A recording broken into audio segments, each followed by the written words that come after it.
And I've even had a few patients who have reported to me that they've even reversed early stages of macular degeneration. I've had people who've had significant dry eye, and dry eye can be pretty debilitating. It can be very uncomfortable. It can affect your vision.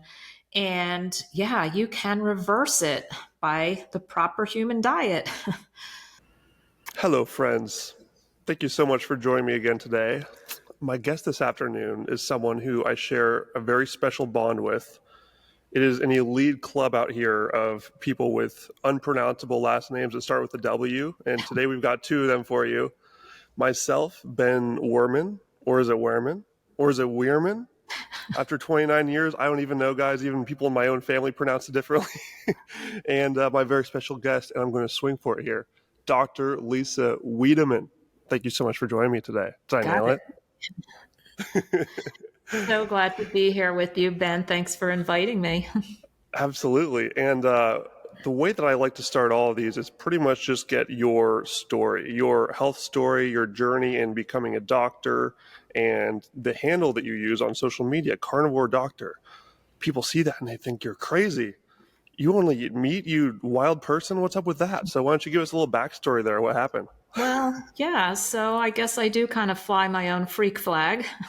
But as time has gone on and the more I've researched this and the more I understand how absolutely optimal this way of eating is, I say everybody else out there is eating freaky and I'm eating the natural, normal way a human animal should be eating. So we will put that out there.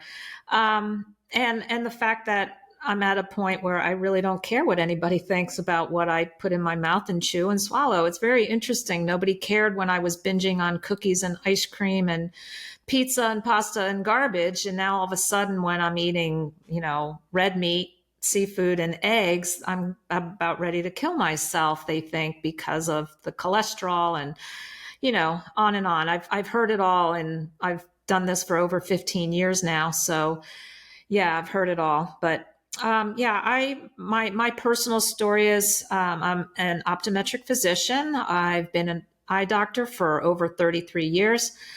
And I've been a carnivore solid for just over 15 years.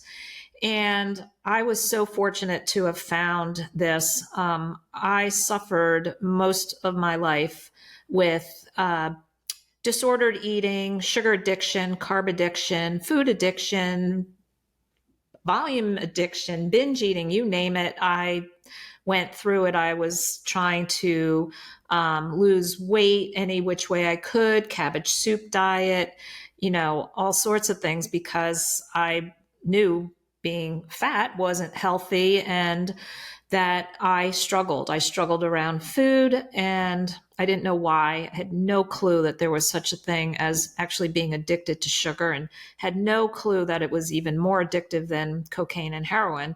And I was one of the unfortunate ones that got dealt those cards in life. But I think it all started when, I think around second grade, I was gifted an Easy Bake Oven. And it went downhill from there, riding my bike to the 5 and 10 with my girlfriends to get the pixie sticks and the everlasting gobstoppers and, Charleston Chews. I could go on and on, Jolly Ranchers. And, I think really, unfortunately for me, I feel like it wasted so much precious time in my life, money, time, health. And I just kind of, I just kept searching for an answer. I just couldn't believe that I couldn't stop this. I couldn't understand the behavior. And, I'm a smart person. Here I am going through college, and then I'm getting into grad school, and I am still not figuring this out. And it came down to, I was realizing I was doing things very secretively, and that's a surefire sign of an addiction, hoarding food, waiting to be by yourself, waiting for people to leave or go to sleep, or hiding wrappers, like all of these behaviors. I was like, really dumbfounded that I couldn't figure it out. And so I just kept persevering through so much disordered eating and so much of myself witnessing it worsening, because as all addictions do, they worsen over time. And I was just diligent in back then. This is before Facebook, before YouTube. I'm just surfing the web randomly back in 2009. And I came across a forum of people who called themselves Zeroing In on Health. And I just was mesmerized. I just started reading on there and reading the different little journals of people who were in there, and reading about all these people who were getting healthy for all sorts of different reasons, curing depression, anxiety, diabetes, skin issues, Crohn's, all sorts of gut issues. And boing, there was two women in there who chatted in their journal about their disordered eating and how their eating disorder went away with this. And wow, did I perk up. And I thought, well, these people are rather crazy. They eat meat and drink water. What the heck? But I'm jumping in both feet. I said, what do I have to lose? And I will continue to research and understand what this is and why it's working. And such a great group of people who they were studying different works of Vilmar Stephenson, Fat of the Land, Not by Bread Alone, the writings of Owsley the Bear Stanley, who had been doing this way of eating for like 30, 40 years, like something crazy. And as I did it, I was just blown away. Like, wow. The longer I did it and more people joined in. And then we started having meetups, in Philadelphia, Charles was running half marathons wherever he ran. We'd meet at a churrascaria, where the gauchos come around and slice off the meat. And I was meeting these people face to face. And boy, back then it was like, all right, this is kind of scary. I'm getting in my car and I'm driving to a restaurant to meet some internet people. But wow, it was so empowering. And it's just been an incredible journey for me, because I just became so passionate to try to spread the word, because I started then understanding there's so many things in life that we are told the wrong information, and that I started thinking, oh my gosh, I have to start doing the opposite of what they out there tell you. Like, I don't dare put sunscreen on my skin. I don't avoid the sun. I don't avoid red meat. I don't pay attention to cholesterol, because cholesterol is good. Every cell in our body needs cholesterol. And it was such a horrible thing the pharmaceutical industry did to us by, in their greed to make money, just kept pounding away to everybody that cholesterol is the demon and cholesterol is the cause of heart disease. And it's just not true. So yeah, I'm going to say in a long nutshell, that's where I came from. But I'm so passionate to spread the word. So I'll tell you quickly one more thing, if you don't mind. I'll just keep going. Absolutely. Love long stories. Have at it. So what ended up happening way back 15 years ago, I'm part of this Zeroing In on Health group, and I am pinned. Each night I'm heading up to my computer. I can't wait to continue reading in the journals and add to mine, and this whole thing's going. And I wanted to shout it from the rooftops. I wanted to tell people, but nobody really wants to listen to some little wackadoodle here who's just eating meat. I mean, come on. Of course, everybody knows you need fruit and vegetable, right? Oh, and fiber. Don't forget the fiber, right? So, yeah. So I just kind of went quiet. I mean, I was still in the group, but then it switched into Facebook, and then new people were coming in. They were asking all the same questions, and I was like, you know what? I'm just gonna go live my life. And then probably about, I guess, almost about 5 years ago, I was on Instagram and I happened upon seeing Sean Baker, who had just been on Joe Rogan. And I was reading in the comments after he was interviewed about his carnivore journey. And these people were writing, well, that's all well and good now, but it's not sustainable. And you cannot do this long term. And I was like, oh, let me just raise my hand here, please. Because we got 15 years under our belt, buddy, and I've got some words for you. So I just, just on a whim, I said, well, you know what, let me create a separate Instagram account where I'm going to follow these other carnivore people and be able to comment. So I came up with the name Carnivore Doctor, and I started giving my 2 cents, and my account just kept growing because people were very intrigued and curious how a medical professional is actually doing this. Somebody with let's call it a level of intelligence and who's not wanting to risk her own health. Let's have at it. Let me hear your reasoning. And so, yeah, I've turned really just my passion. I said, if I can help one person out of the hellhole I was in, what I suffered, if I can help somebody out of that, then this is all worth it. All of the time and energy and effort I put into all of the content is for me to try to just help expose this so that, because mainstream media is not telling you to eat lots of red meat and get outside and ground your feet. And I'm probably one of the less than 1% of eye physicians who will tell you, you better try to not put your sunglasses on outside because we want the sun in our eyes. We really do. It's a signal to our brain. It's not, our eyes are not just for vision. So it just keeps spreading, Ben. It keeps spreading. I just keep, discovering more and more truths that I want others to know about. And I can't keep my mouth shut. So here we are. And that's why we love you and the other doctors out there, like Dr. Chafee and Dr. Kiltz. I had both of them on recently as well. And it's just, I can only imagine that process of coming to terms with the fact that all of those years of medical school you went to was basically teaching you the exact opposite of the truth. It was just a total indoctrination camp. And you come out of it and you usually by your own health issues. Like I know Ken Berry talked about how, he was overweight dealing with all these issues. Philip Ovadia, you mentioned, also overweight dealing with a bunch of medical issues. And it's kind of like a stereotype now. Everyone has a fat doctor because they're not in good shape generally.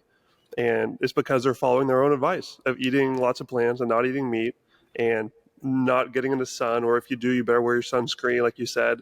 It's just so much bad advice out there. And so I'm very curious, what was the moment, do you remember the exact moment you were just, it kind of all hit you where you realized that all that schooling was really for naught and you had to completely make a 180? It really came about very gradually, like as the whole food thing revealed itself to me. And then as more time went on and I realized as an eye doctor, I need to get to the root cause. Why is your eye dry? Why are your eyes red from dryness? Why are your meibomian glands not functioning properly? Guess what? It's because of what you're eating, and it's the processed food. It's the seed oils. So many people suffering from macular degeneration now. I mean, about over 30 years ago when I started in practice, there was nowhere near the amount of patients with macular degeneration as in the past few years. As it's just mind-boggling, and it can't be from old age, because there was just as many old people 30 years ago as there are now. And it's our food system. And yeah, I did a real extensive YouTube video about macular degeneration. I watched it. It's excellent. Yeah, I'll put it in the show notes. Yeah, and because Dr. Chris Kenobi, an ophthalmologist, actually left practice and dedicated like 8 years of his life to the research of really determining so much of how to halt the progression and prevent the macular degeneration. I've even had a few patients who have reported to me that they've even reversed early stages of macular degeneration. And, this is important to me, that I feel that I was not taught this. And I was taught to tell people that they need to take this AREDS 2 vitamin, lutein and zeaxanthin. And then I, through research and speaking with Dr. Kenobi, realized that there is no benefit with that. And you really need to look into these synthetic vitamins that the doctors are saying, okay, you got to start taking this. And these people, all these patients are hanging on to the hope that, okay, I'm going to pop these, supplements and it's going to be okay. And it's not. It's so important that people actually understand what's going on. And again, we're not taught that in school. And I've had people who've had significant dry eye, and dry eye can be pretty debilitating. It can be very uncomfortable. It can affect your vision. And yeah, you can reverse it by the proper human diet. But we're told as eye doctors, we write the script for the medication. There's Restasis, there's Zedra, there's medications, right? And the lubricant tears, and we're just throwing Band-Aids on. We need to get to root cause of these things. Absolutely. And I'm so excited to dive into the more of the mechanics of that, because that's what you do so well in your videos, which again, I'll throw them in show notes for people. Go check out her channel. Super good information with like long slide decks of visuals and things that are very, very easy to understand. So just wrapping up the story part, you've been doing this for 15 years. You're not dead yet. Looking, feeling great. And you're turning 60 this year as well. Is that correct? Yes, I will be 60 in December. I still flip cartwheels on the beach in a bikini. So there's something with no medications, no diagnosis, and, feeling great. Lifting weights is important, just twice a week, 30 minutes, doing a slow burn method. There's a lot of little things that just over the years I'm really finding out. I'm attempting to find out how to just be able to keep doing what I want to do into old age, hiking, biking, whatever it is. You have to really take things seriously and be willing to make a change, because I know most people are sitting there drinking their coffee and eating their chips and not having a clue that this stuff is really not healthy. Nobody likes to hear that coffee isn't healthy because everybody does it, but it's an addictive drug and it's a pesticide and it is not good for your microbiome bathing it in that stuff. It's a seed, it's not a bean. And, I just try to educate. I have a membership group, and we talk about all aspects of, what it is, what it means for each of us to reach our optimal health. And it's not easy because, I say the rules are simple, but it's not easy. And, change is hard, and we are creatures of habit, and we like routine, and we like to belong, and we like to fit in. And when you discover this and you become a bit of a outlier, let's put that to say it mildly, things change a bit, and it's okay, especially the family dynamic, the friends dynamic, the traditions and the holidays. And it's really not easy. I don't make light of it because everything revolves around food, Ben. You know that, right? It's like, where are we going? What are we eating? What are we having? And it's very interesting. And that's why I also, for maybe any of your listeners who might be able to relate a little bit to my story as far as the draw to eat, and we eat for emotional reasons, and we eat out of boredom or stress or anxiety or whatever it is. But some of us have learned to turn to food for that dopamine hit, and there's all sorts of cross addictions. There's a lot of alcoholics who are sober, and they have cross addicted onto food.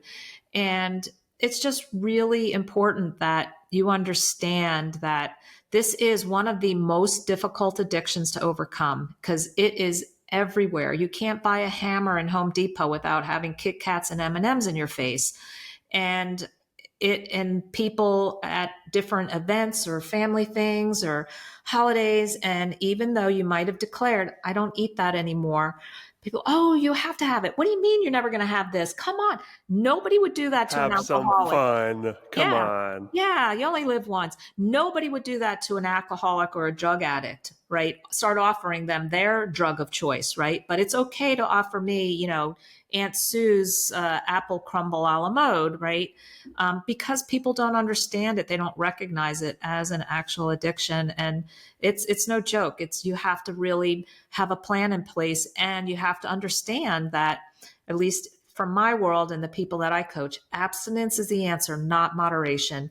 And a single bite of cookie, they say, one's too many and 1,000's not enough. So it's very difficult though to come to that realization, because most people have no clue that this is an actual addiction. Absolutely. And I'm glad that you're bringing this addiction table here, because I can't wait to get to the eye stuff. But this is super important for people, because I think pretty much everyone out there has something that fits that mold that you described, where you find yourself doing things secretly, like hiding that you're doing things.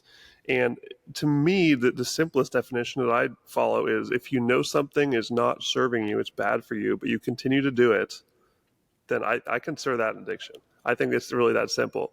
And throughout my process of doing carnivore, and I started last September, so I'm about 10 months now. I've definitely sprinkled things in here and there.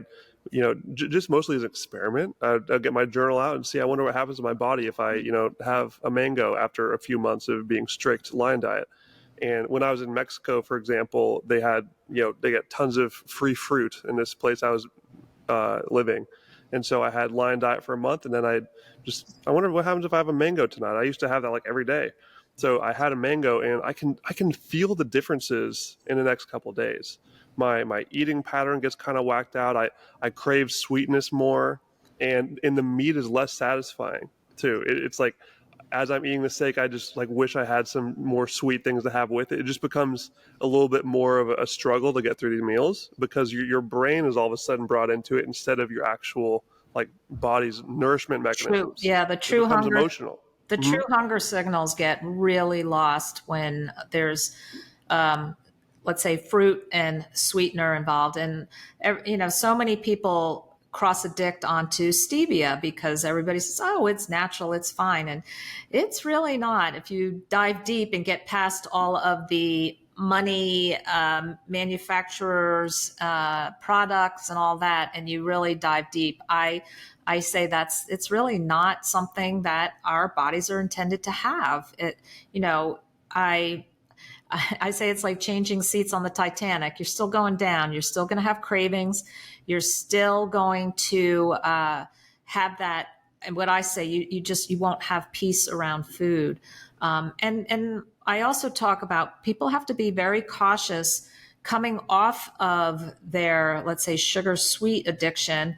And I've had people cross addict onto binge watching episodes on Netflix, like just spending 6-7 hours. And they go, I have literally cross addicted, like, because we are looking to have an outlet for emotion. And it's interesting because we have to try to decide, well, all right, I'm off of this addiction, and now where does it go? And what am I doing? Because, people can get addicted to exercise, and that's obviously a little healthier than a lot of other addictions, but that also can be very unhealthy and does not lead to a balanced life if you're out there doing 6 hours of exercise a day, because that's a whole other addiction. And shopping, gambling, there's all sorts of different things that happen, and we have to be really aware of it.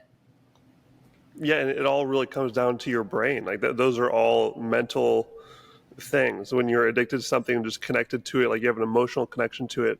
And this is why so many people who go on a carnivore diet and do have those other addictions that are outside of food, even, let alone the ones that are in food, they start to dissipate when they go on a carnivore diet, because their brain is healing. They're giving more fat to their brain. It's able to process things better.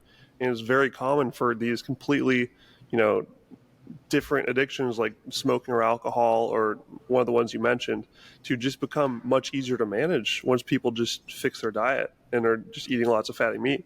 And it really builds on itself as positive momentum when they see themselves getting healthier too. And just like they feel better, they can just go through the world better, and it gives them more motivation to like kick off these habits. They actually have the ability to, they have more control and they're able to do that. And I think anyone out there who's dealing with any sort of addiction really can get so much value out of that. Yeah, and I think that it's really important to note that there's so many people who have turned to carnivore and actually realized that they were then able to give up alcohol, whereas it was a huge struggle in the past. And I try to tell people it really is part of the sugar addiction. The alcohol is, and alcohol is a serious toxin. It's a carcinogen. It's not well exposed to us as such, but it does increase your risk of 4 different types of cancer.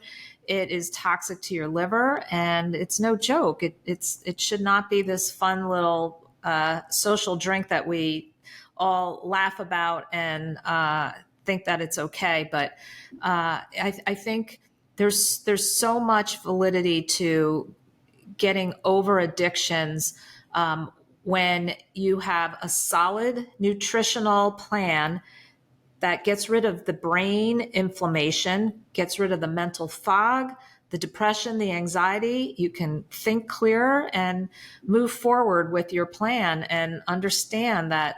And I always thought to myself as I came off of this addiction that I said, I have to be very careful about what they either call transfer addiction or cross addiction. And I was super careful as far as alcohol, because I still at that point 15 years ago would socially drink like maybe 1 or 2 drinks a month. Like I wasn't a heavy drinker, but it got to the point where I thought, why am I even doing this? I don't need this. I don't want this. And I tell people one of the best things, because it is very socially difficult for a lot of people, especially if you have a partner, spouse who you have happy hour each day with, or a group of friends where you all go out and share in, it's a bring your own and everybody's bringing bottles. Now all of a sudden you're not drinking, and it really is very interesting to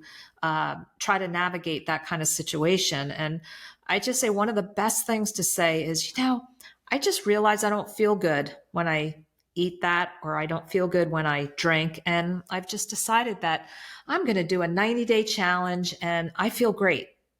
And then the next time you see them, whether it's 80 days or 100 days later, yeah, this 90-day challenge is going great. I feel great. And that's just the way it has to be. Nobody has control over what you put in your mouth. And you shouldn't really care what other people think about what you put in your mouth. But I know, I get it. People want to fit in, belong, be one of the, they want to be the part of the team. And it makes it very difficult. The big pharma, big food, big government, mass has really forced this to become an emotional thing. It's been a team effort to make this something that is completely normalized, and so it's definitely an uphill battle for people who are in that. And I think that definitely the first step is just trying to make sure you're in an environment where it's not around you all the time. And I really give huge credit to the people who do the carnivore diet when there's people eating sugar and carbs all around them in a family, for example. Like there are definitely people out there who do it alone and their family members don't want to join them. That's tough. So that's really, Very. really cool. But it's so much easier when you just, can clear out the whole house that you live in of all these things that you're trying to give up, because then they're not always there looking at you, just trying to pull you in. Right. So there's strategies for sure. Really glad we got to go down that tangent. I think that will really help a lot of people, because pretty much everyone out there has something they're trying to kick. So hopefully that is good information. I want to get into some eye stuff, because Okay. this is my favorite thing to go to your content for, just learning about eyesight and how diet is such a huge part of it, because that definitely blew my mind when I first heard about it, because like everyone else, I don't think that what I eat has to do with my vision. Like, that doesn't make sense. They're different things, but you have a very different opinion on that. So why don't you break down the relationship between what you're eating and your eyesight and your eye health in general? Yes, one of the biggest things to really relay about that entire topic is you have to think about our bodies are a very complex system, right? And every organ system, whether it's the skin, the eyes, the liver, the GI tract, the brain, all of these things, right? Our bodies are meant to evolve, right? And to heal any ills. So we get cut, it heals. A virus, we get a fever to spike it so we can kill off the virus. And as we remove toxins, as we wisen up and figure out how we should be eating, whether it's keto, ketovore-ish, carnivore, carnivore-ish, whatever anybody decides is ideal, all pretty much animal-based, though. I can't imagine somebody thinking vegetarianism is healthy, but I know a lot of people do.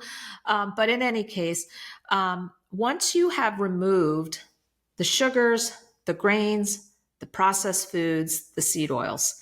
And I even include nuts and seeds are high in linoleic acid. Everybody thinks nuts are so healthy. I'm like, no, they're actually not. Don't eat spinach either. It's full of oxalates. Do your research, people. But once you get down to what you understand for yourself is healthy eating, and you've eliminated anything that comes in a box, a bag, a bottle, or a jar, and you stay consistent. We don't keep having cheat weekends and cheat weeks and cheat meals and all this stuff, but you stay consistent. Your body wants to heal. So if you have, let's say, autoimmune issue, right? Arthritis, which affects our eyes. It typically will give us uveitis. It's a type of inflammatory infection of the eye, which if somebody gets that in their eyes, we send them for testing to figure out if they have an underlying systemic autoimmune issue, which again, this is root cause, but then why do you have this autoimmune issue? Well, you have this autoimmune issue because your body is starting to attack parts of your body and you need to clean up your diet. And that in turn is going to solve the eye problem, right? And I have a lot of people who say, please, can you tell me, is this going to help my glaucoma? Please, can you tell me, is this going to help my cataracts? Please, can you tell me, is this going to help my blepharitis, right? I get so many questions like that. And you have to imagine that if I have a patient sitting in the exam chair, and let's just say it's a typical patient, and let's say the person's, I'll just throw out 42 years old, significant dry eye, fairly miserable with dry eye, but just says, I've got this gritty feeling and my eyes are tearing and what can I do, doc? And typically it's, okay, here's some lubricant tears. You're going to use them 4 times a day, right? Well, if I said to that person, you know what? I know this sounds crazy, but go home, wipe out your pantry, wipe out your refrigerator. I want you to eat meat, seafood, and eggs and drink water, okay? And then come back in 6 months and let's see how you are. They'd think I've got, 2 heads coming out of my shoulders, right? And that's not going to fly. So therein lies the issue where it's so interesting because people come and say to me, all right, is this going to help my, glaucoma? Is this helping this and that? And it comes, hang on. It comes down to having to really think about what I said just prior to this. Our bodies are here to heal everything. It's not going to heal a digestive tract for some person and reverse somebody's diabetes and then just ignore the eye, right? The eye is another system just like all the other systems. So to add to that though, I do have the advantage. of the fact that I am an eye doctor, I've had a lot of people message me who have turned to carnivore for other significant reasons, whether it was their arthritis or obesity or diabetes or Crohn's disease, whatever it is, the why that made them cry, that to figure this out and come to this way. I've had some of those people then write to me and say, I've been carnivore for a year and a half now because of this, but my prescriptions got less and I don't have dry eye anymore. And I was like, wow, that's awesome. So what I did is I started collecting all of these anecdotal, testimonial, visual, ocular improvements, changes that happen to people who have turned carnivore, and I accumulated them into I think I have 2 YouTube videos out there about what, as far as floaters, you name it. I've had so many people write in of improvements of so many things. I decided to start showing and posting real live, stories, and just to give people hope and say, you know what, this is really true. When your body is healing, it heals everything. It doesn't ignore your eyeballs. It doesn't just say, we're leaving your eye problem alone. I'm a firm believer that we are here to heal and evolve as long as we get rid of the toxins. Yeah, absolutely. And I'm going to take this opportunity to do my first ever shilling of the website that I made, which you boost on Instagram. Thank you. The whycarnivore.com. Oh, yeah. This is a great opportunity to tell people, if you know someone with those eye issues, or if you are having those issues, I encourage going to that website. I'll put it in the show notes, but I just pulled it up right now. There's a whole list, if you look in the table of contents, of all the different eye problems people have healed: blindness, cataracts, diabetic retinopathy, glaucoma, light sensitivity, pink eye, myopia, and all the ones that you mentioned.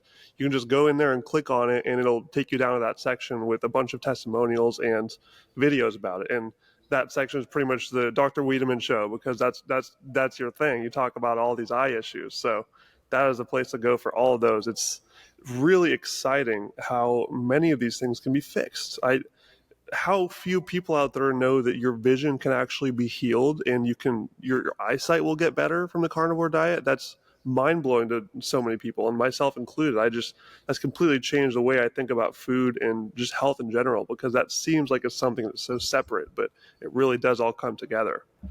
Yeah, and I tell people, like, I've had people reach out and they basically have like Coke bottle, nearsighted, very myopic eyes, and they're like, "Yeah, I'm waiting to get rid of my glasses," and I'm like, "Yeah, I don't think a 10 diopter myope is thinking that that's going to happen. This isn't like some miracle thing, because from infancy we've been fed grains, and this happens even in utero with what your parents have eaten. And I know it sounds crazy, but it's true.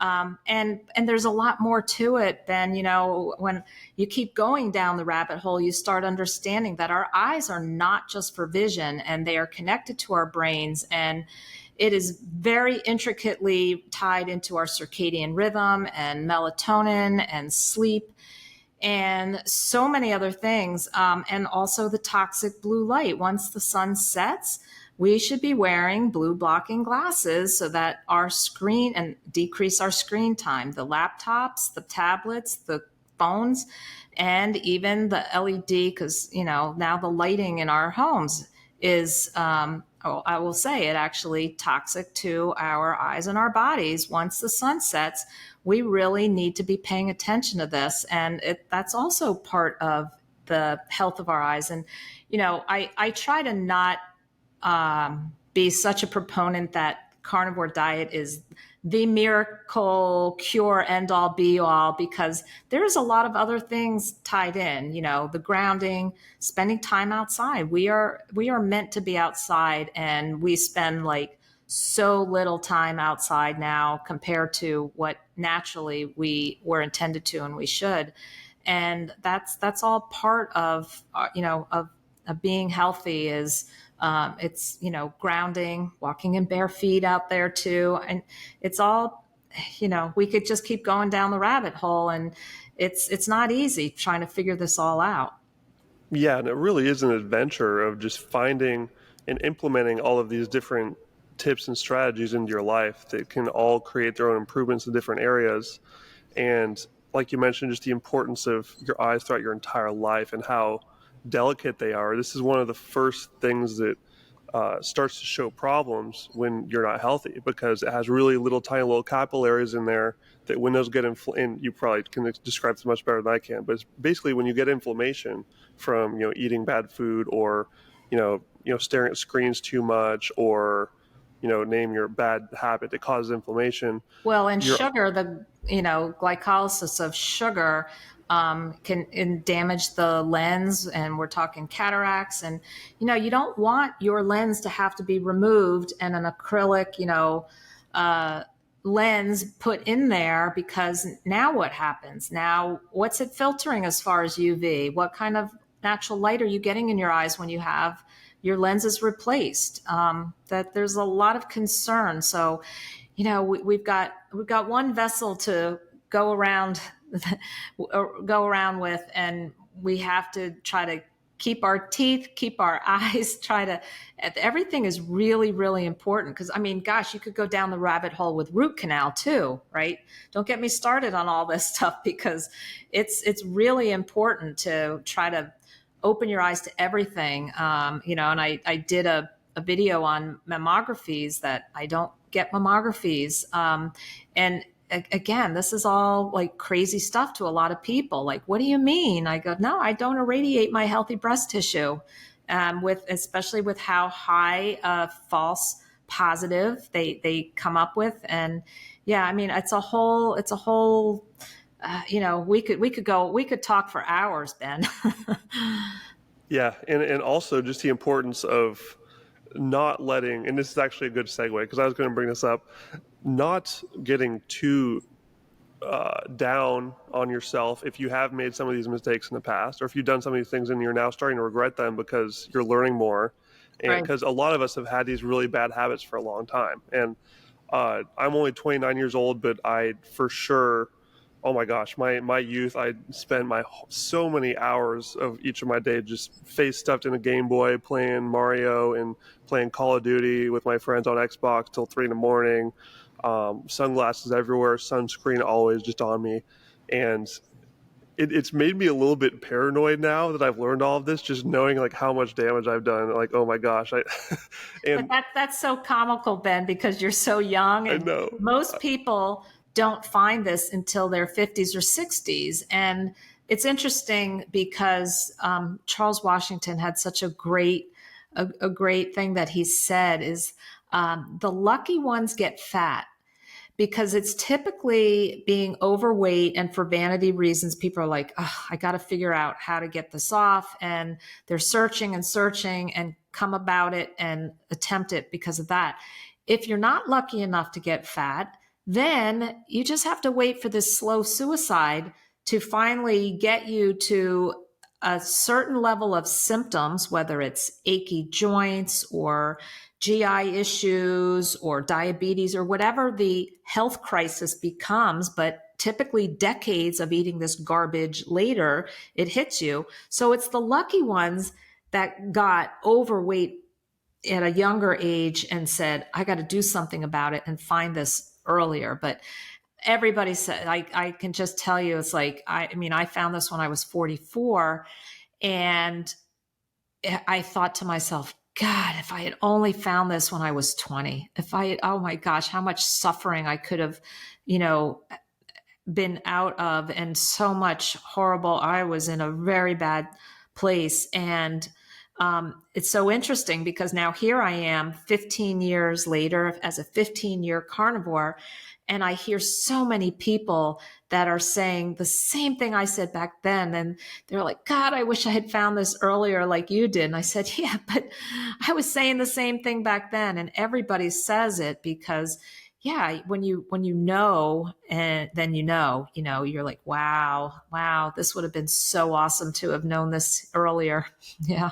Yeah, and there's a process of forgiving your past self and just and your family often, because a lot of us when we were super young we were given these habits at a young age, and when they were doing their best they didn't know that these were unhealthy, right? Right. But everyone's always going to wish they would have done it earlier, and you just got to get over that. And Exactly. something that's also done for me is really just help motivate me to think very long term and think about my kids and my grandkids, how healthy they're going to be, and how I'm going to make them just these little super babies from feeding them these carnivore diets. And they're going to be way healthier than I have, because I did have those early years that probably, limited a little bit of my potential. Like Yeah. everyone had those early years that weren't optimal diets. I mean, that's just part of the deal. That's reality. And because those are very critical years, those young years that you don't Absolutely. get to redo. But we just have to be happy that we found it when we did, and just keep a good attitude that we're going to, use this knowledge to help the future and help make future kids and grandkids healthier than we ever were. And that's a great feeling and a great purpose that we can all strive for.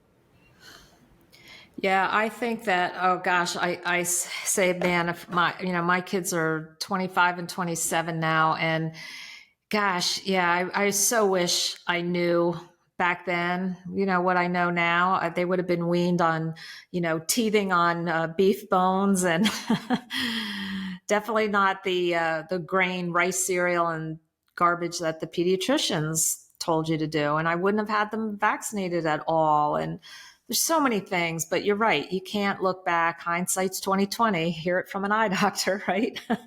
That's a So whole new purpose for you. absolutely, yeah. And I'd love to get into some other methods we can use to improve our eye health. And I will say that I'm so excited to talk to you about this, because for so long this has been festering in my brain. Is like, I'm sure this is good for me, and I've sort of been talking to other smart people on other episodes of the podcast who are really health focused, sort of running it by them, because it just makes sense to me. I've never really learned this from a professional, but just doing eye exercises. And here's a perfect example. When I lived in Mexico for several months, the place I had a rooftop, and when the sun went down, a bunch of birds would fly by. Like for 30 minutes, birds would fly by, and I would just intentionally just focus on birds at different distances and do like focus distance changes. Like look at something really close and look at something far away, and then look at things that are moving, and just giving your eyes that like wide range of focus. I feel like that has to be good for them. It's kind of a workout for your eyes. Is that right? Would you be able to validate that? Yeah, one of the things that is said that's really closely tied to what you were talking about is the 20-20-20 rule, which is, every let's say you're intensely studying or working and you're concentrating up close. Every 20 minutes, look past 20 feet for 20 seconds. So it's releasing the contraction of the zonules around the lens.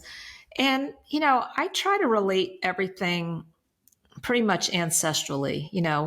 What would we have naturally been doing? We certainly wouldn't have been staring at a computer and a phone all day. Maybe doing a cave painting. You might have some close work, but you'd go out of the cave and, you'd look out to the horizon.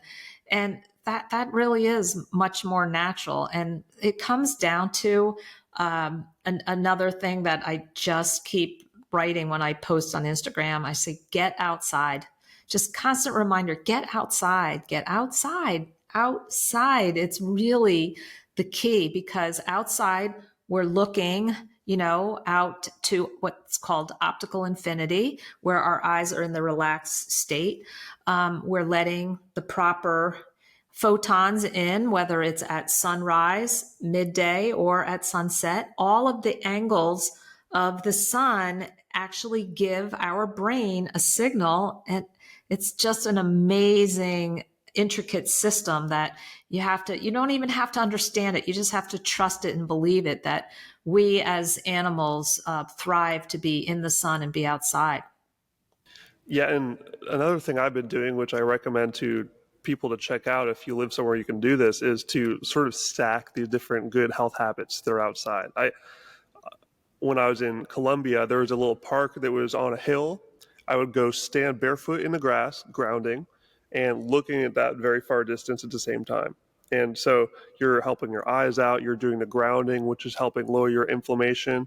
You can throw in some like good deep breathing exercises or some meditation, but you can really mix them all together and have a super powerful, even just 20 minutes, like you said, you can just fit that in. And that's so good for you to just have that every once in a while throughout the day. Because, I mean, a lot of us modern people use electronics. Like we're doing it right now. The ultimate peak best thing ever would be to just go live in a log cabin and be away from all of this. But some of us, that's just not practical for our lives. Like I feel like it's worth sacrificing a little bit of health by getting this information out there, just like you. Like as you're creating all this content, it's not optimal, but this is worth it for the greater good. And you're living a life as a technological human being that has these things. So you shouldn't feel bad for every single thing you do, but just do your best. And that's a message you also have preached in your other podcast appearances I've led to, is just do the best that you can and don't beat yourself up when you can't do it. We're all doing our best here. And it's just Yeah. about making those steps. We really, it's the old saying, pick your battles, right? Like, yes, get rid of the plastic containers in your house. Use glass. Don't heat things in plastic. I tried, it's like I cringe now how many water bottles, like plastic water bottles I've drank out. I was like, oh gosh, no. I have glass tumblers now and reverse osmosis water and, but and understanding that the sun on our skin is healthy and it actually decreases types of cancer. And I'm not saying to stay out there for 6 hours and scorch and burn yourself. I'm talking about developing what we call a solar callus, doing it smart where you are gradually increasing your time outside and understanding that it's critical to health. It really is. And, people know about vitamin D, but then they start popping the synthetic D3. They're like, oh, I take D3 and I'm good. I'm like, yeah, no, you're missing out on all the other stuff. It's not just for vitamin D out there in the sun. And it's really, really important. It's like, I think that it's very hard to, really wrap your brain around it all. Like, yeah, I should be shutting my Wi-Fi off at night. I haven't really started doing that yet, Ben. but yeah, I'm doing the blue blockers and I'm going down the rabbit hole on sauna and red light. I'm not doing the cold plunge. No, not there, but I live on the ocean and I can jump in and that's pretty much a nice cold plunge when I That's want. good. I mean, Yeah. you're on the East Coast, right? So it's Yes. probably pretty chilly over there. Where I'm from the Northwest, where it's really cold. So you're getting your cold plunge if you're jumping in the ocean anywhere over there. Yeah. Yeah. Yeah. And yeah, that's really good stuff. What was I was going to say something. Yeah, just the power of getting sun on your skin. I've experimented with this quite a bit because this was one of my introductions into just thinking about health from a very new way of just going through the steps and finding these different tips to throw in my life. And I've told the story many times before, but I was living in Texas. I had this apartment complex which had a pool and lawn chairs or the beach chairs that you could lay out in. And so I could really experiment with how my diet was changing, how much sun I could get before I burned. And I realized that when I just took out the seed oils, it was a massive difference. I went from, as a kid, I would burn in 20 minutes in the Washington sun, which is like weak sun. And all of a sudden, I took all the seed oils out, started eating only whole foods, basically like paleo, and I could be out there for like an hour and I wouldn't burn. So, and I just kept continuing these steps and eventually went carnivore. And I remember living in Mexico where like the super intense sun in Cancun, I could lay out there as long as I want. I was out there for like 3 hours and didn't even get burned. And I even took it to the point of like, let's see if I can actually burn myself. Like, is this possible? And so I went out there for just like, peak hours, beach day, and I got a little red, like a little bit of a singe, but it was gone really On the next quickly. day, yeah. It didn't like peel or anything. Like it just healed up, and my body was able to really absorb that quicker because I was getting all of this nutrition. That was when I was like strict lion diet too. So I really do think that lion diet is the peak, and the closer you can get to that, the better.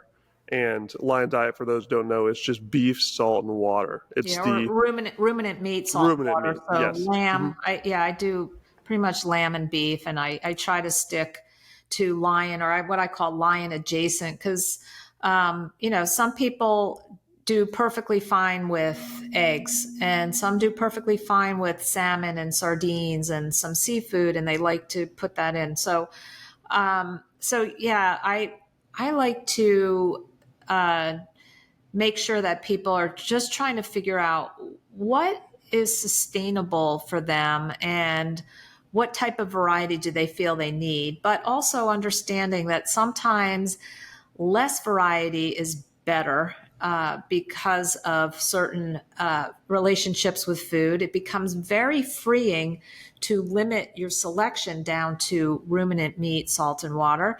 But it's really important to understand that the key is consistency, whatever you choose. And also, getting back to what you were saying with the seed oils and the sun and the sunburn, seed oils have a very, very long half-life. It's kind of variable when you look at it, but something like 680 days of a half-life. I mean, this stuff can take years to exit your body, and like, let's say 4 to 6 years. And it's really important to understand that just